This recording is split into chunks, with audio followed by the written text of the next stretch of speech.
Corporación Inmanente. Corporación Inmanente. Presencia internacional en medios. Regresamos aquí desde la trinchera con Marco Gómez y Ignacio Romero. No se les olvide, tenemos página en Facebook y estamos hablando del acorazado Bismarck. Nos quedamos antes del corte en que llegaron a un compromiso el almirante Raeder junto con el almirante Dönitz. Llegan a un compromiso y deciden que van a construir una flota que tenga naves de superficie y submarinos. Entonces, en esto de las naves de superficie, construyen a dos de los acorazados que despertaron el temor en la flota británica particularmente, que eran dos acorazados gemelos. Uno era el Bismarck y el otro era el Tirpitz. El Bismarck desplazaba 50.000 toneladas. Las características que más lo destacaron era que tenía un blindaje, aparte de que era de 380 milímetros de grueso, era un blindaje estanco. Estaba hecho con doble fondo para que cuando encajara los torpedos no perforara directamente el blindaje. Ahora sí que tenía doble capa, y eso fue una de las características que más despertó la curiosidad de todas las naciones. Obviamente los británicos esto lo ven como una amenaza. Es en este momento cuando Hitler ya se rompe las cadenas del Tratado de Versalles y dice: no me importa lo que ustedes digan, yo voy a construir mi barco, y votan al Bismarck. El Bismarck pesaba 50.000 toneladas. Le comentaba yo hace un ratito a Marco, con esas 50.000 toneladas hacía 50 submarinos. Este fue un derroche de recursos. Les tomó casi 6 años el terminar de hacer el Bismarck, desde 1936 hasta 1940, hasta 4 años. Pero si ustedes ven las películas de propaganda, ustedes se van a dar cuenta que en realidad despertaba la imaginación y la fantasía del pueblo alemán. Ellos estaban orgullosos de tener un acorazado como el Bismarck, y hay muchísimas películas de propaganda. ¿Qué es lo que sucede? El Bismarck sale a flote. En 1939 estalla la Segunda Guerra Mundial, el 1 de septiembre de 1939. El plan Z, que era en el que definían cómo tenían que construir la flota, estaba proyectado para que terminara la flota alemana en 1944, no en 1939. Entonces esto hace que los alemanes empiecen la guerra en el océano en desventaja. Difícilmente iban a poder alcanzar la cantidad de barcos que tienen los británicos, pero ciertamente empiezan en una posición de mucho mayor desventaja de lo que hubieran podido tener. Entonces los alemanes lo que empiezan es una campaña, una guerra en el océano. Echan mano de los submarinos, echan mano de los cruceros auxiliares. Eran barcos que disfrazaban de mercantes y tenían cañones y atacaban a las naves mercantes enemigas. Y echan mano de los que decíamos, de los acorazados de bolsillo, de unos cruceros que los manejaban como gemelos, que era el Scharnhorst y el Prinz Eugen, y comienzan a hacer de las suyas en el océano. Cuando el Bismarck está listo para hacerse a la mar, el almirante Raeder piensa que sería una excelente idea lanzar al Bismarck y lanzar a todos los demás barcos con la idea de que formaran un convoy, una fuerza de ataque, a donde el Bismarck se enzarzaría en lucha con las naves grandes, por ejemplo con los cruceros o con las corbetas que estuvieran protegiendo un convoy, mientras que los barcos pequeños como el Scharnhorst, como el Ginneso, se dedicaban a hundir a todos los mercantes. Esa fue la idea de Raeder, y en teoría sonaba una muy buena idea. ¿Qué es lo que sucede? Dicen que en mayo de 1940 van a echar a andar el plan Rin, se llama el ejercicio del Rin. Este ejercicio del Rin era lo que les decía yo ahorita. Vamos a echar a combatir al Bismarck junto con el Prinz Eugen, que era un crucero mucho más ligero que el Bismarck, y al sur vamos a lanzar a los dos cruceros, que era el Scharnhorst, que era el Ginneso. Vamos a hacer un ataque de pinza y vamos a encerrar a todos los mercantes británicos, y vamos a hacer una carnicería entre ellos y vamos a tratar de ganar la guerra. Estos barcos los tenían en Noruega, no estaban en Alemania ni en Francia, estaban en Noruega, y todo el plan giraba alrededor de que pudieran mover los buques sin que nadie se enterara. El problema fue que, sin que nadie lo esperara, el día menos pensado, el día que iban zarpando los buques y van tratando ya saliendo de los fiordos, pasa un avión inglés y los detecta y obviamente anuncia la posición a los británicos. Los británicos seguían siendo una potencia naval. Recordemos que a lo largo de toda su historia los británicos, su fuerte siempre ha sido el poder marítimo, y entonces el solo hecho de tener el Bismarck en Noruega hizo que toda una flota estuviera lista para atacarlos en el momento necesario, ¿no? Esos recursos que pudieran haber estado defendiendo, por ejemplo, a los convoys de los U-boats, todo eso, si los tenían acaparados, porque era tal el temor que les tenían los ingleses al Bismarck y a los demás buques, que no querían dejarlos solos, ¿no? Entonces, desde ese punto de vista, ese fue el éxito de Bismarck.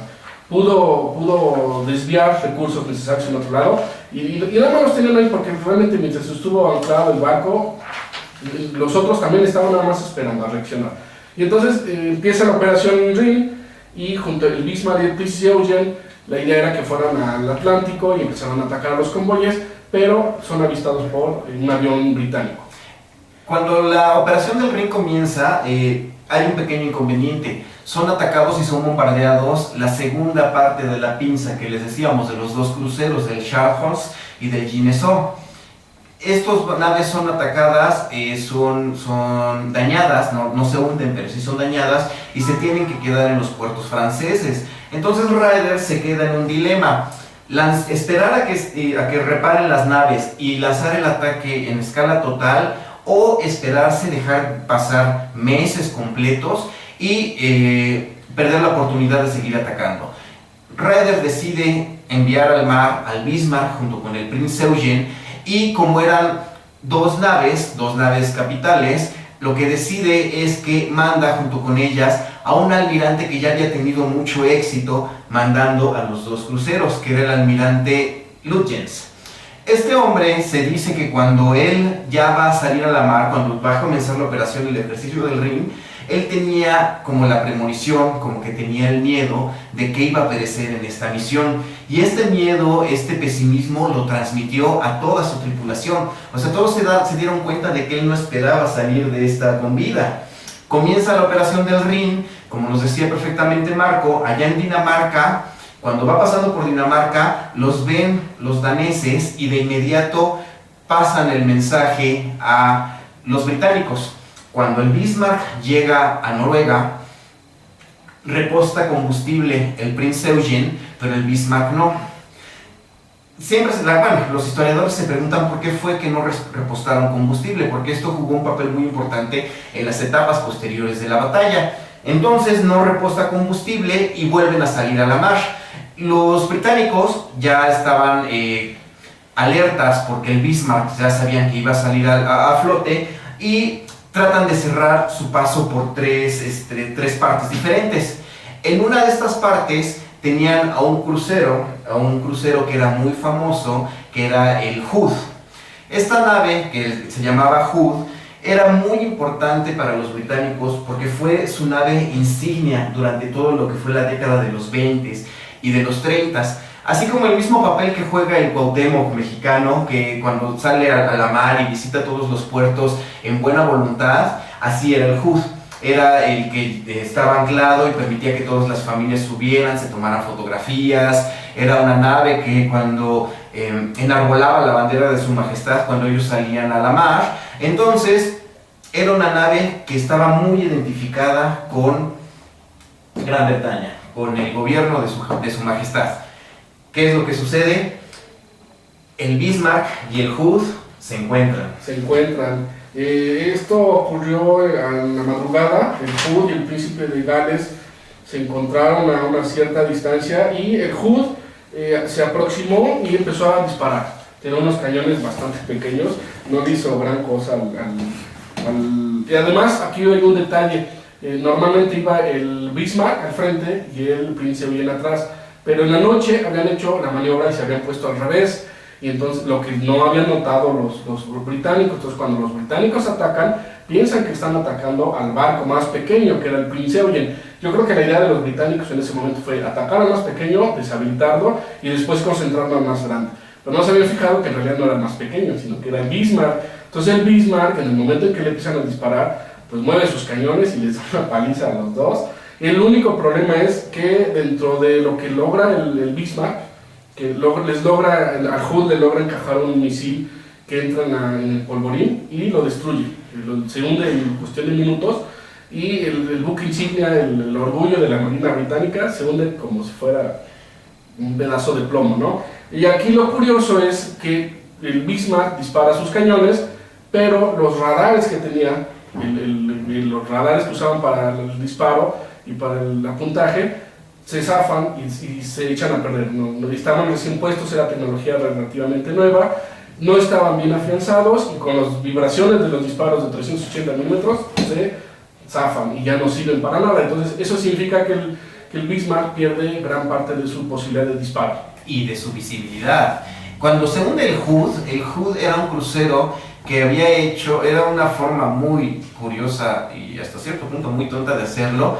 Tenía mucho blindaje a sus costados el Hood, pero en la parte de arriba tiene un blindaje muy delgado. Esa característica tenía todos esos naves. Entonces, con la distancia y el tiro parabólico, cae el disparo en la munición del Hood y vuela, se parte a la mitad y se hunde. De los 1.200 tripulantes se salvan 3. Cuando el Reino Unido, cuando Gran Bretaña se entera de que han hundido a su nave insignia, de que han hundido a su amado Hood, obviamente lo que hacen es pegar el grito en el cielo, y Winston Churchill dice esta frase que es muy conocida, que dice: hundan al Bismarck. ¿Qué es lo que hacen? Movilizan a todas las flotas que tenían, hasta se traen a los que no tenían absolutamente nada que ver, buscando la cacería del Bismarck. El Hood, en su último disparo, tuvo la capacidad de pegarle al Bismarck y lo atraviesa de punta a punta. Cuando esto pasa, que lo atraviesa, perfora uno de los tanques de combustible y entonces el Bismarck comienza a derramar el combustible. El almirante Latjens y el capitán Lindemann se dan cuenta de que con esta perforación en sus tanques de combustible ya no iban a tener la capacidad de hacer el crucero, de hacer la misión de larga distancia. Entonces lo que deciden es, bueno, tenían dos opciones. La primera, regresar a Noruega después de haber hundido al Hood. La segunda era ir a Francia, dirigirse a Francia, buscar la manera de que sean reparados ahí en los grandes diques de Francia y de ahí regresar y hacerse nuevamente a la mar. Bueno, pues ya nuestro Tovaris ya está aquí, jalamos en la máscara, nuestro Tovaris Ícaro. Vamos a un corte y regresamos. Corporación Inmanente. Presencia internacional en medios.